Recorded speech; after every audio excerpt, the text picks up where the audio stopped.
So back in 2009, the actor and writer Stephen Fry took part in a debate that's become pretty famous.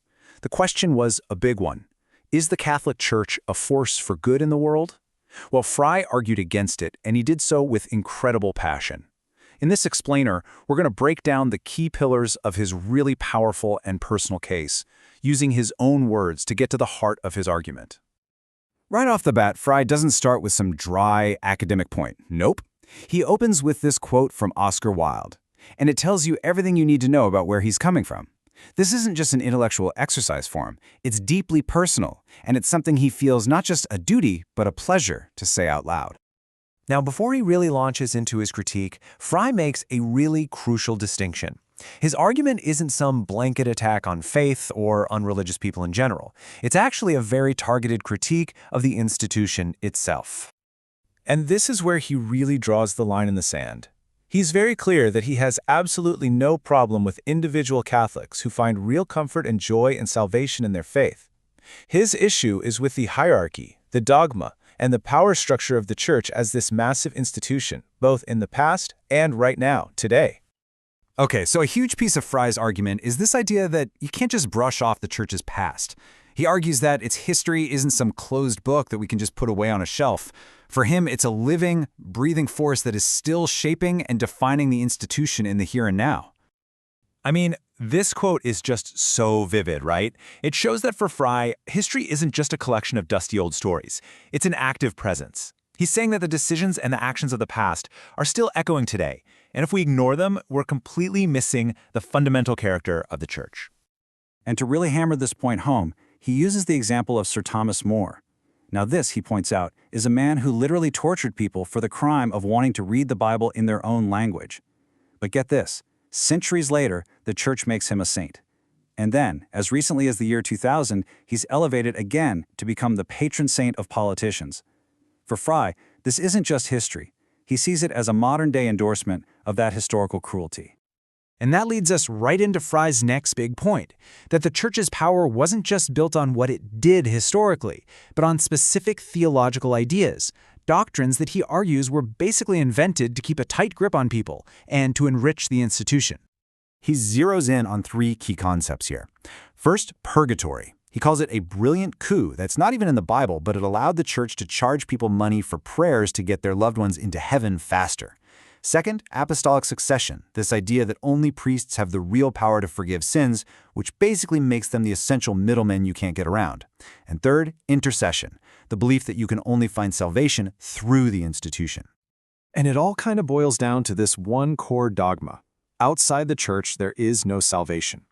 Fry's point is that this wasn't just some abstract spiritual idea.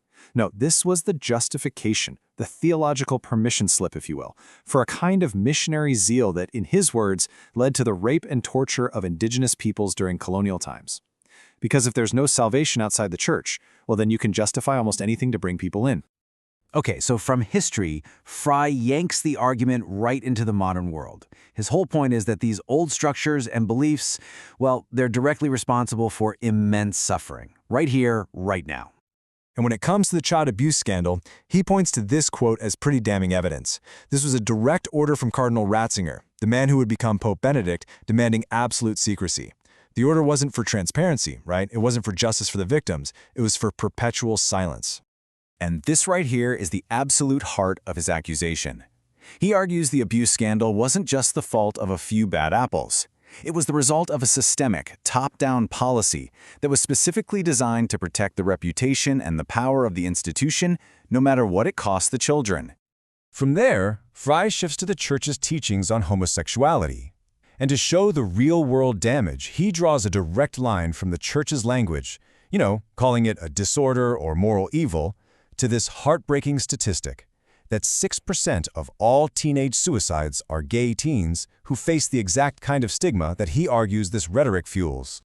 And this is where it gets incredibly personal for him. You can just feel his outrage, right? As a gay man, he's incensed at being labeled disordered by a celibate, all-male leadership that he calls extraordinarily sexually dysfunctional.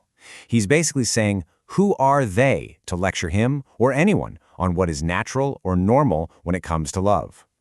And finally, he tackles the AIDS crisis in Africa, He was there. He made documentaries about it. He puts two approaches side by side. On one hand, you have the successful ABC public health initiative, abstinence, be faithful, and, crucially, correct use of condoms. And on the other hand, you have the Church's stance. Fry accuses the Pope of not just discouraging condoms, but of spreading the incredibly dangerous lie that they actually increase the risk of AIDS, actively undermining life-saving work on the ground. So after all that, it's a pretty blistering critique. You might think he sees the whole institution as a lost cause, but actually, he ends by offering a way out, a really radical, kind of revolutionary path to what he'd call real redemption. And his proposal? It's as simple as it is dramatic. He says the Church needs to just dismantle the whole thing, give away all of its power, give away all of its incredible wealth, return the art and treasures locked away in the Vatican to the places they were taken from, and then just focus only on the simple, core essence of its beliefs. And that's his closing line. So powerful. He's basically saying, look, the Catholic Church could be a force for good.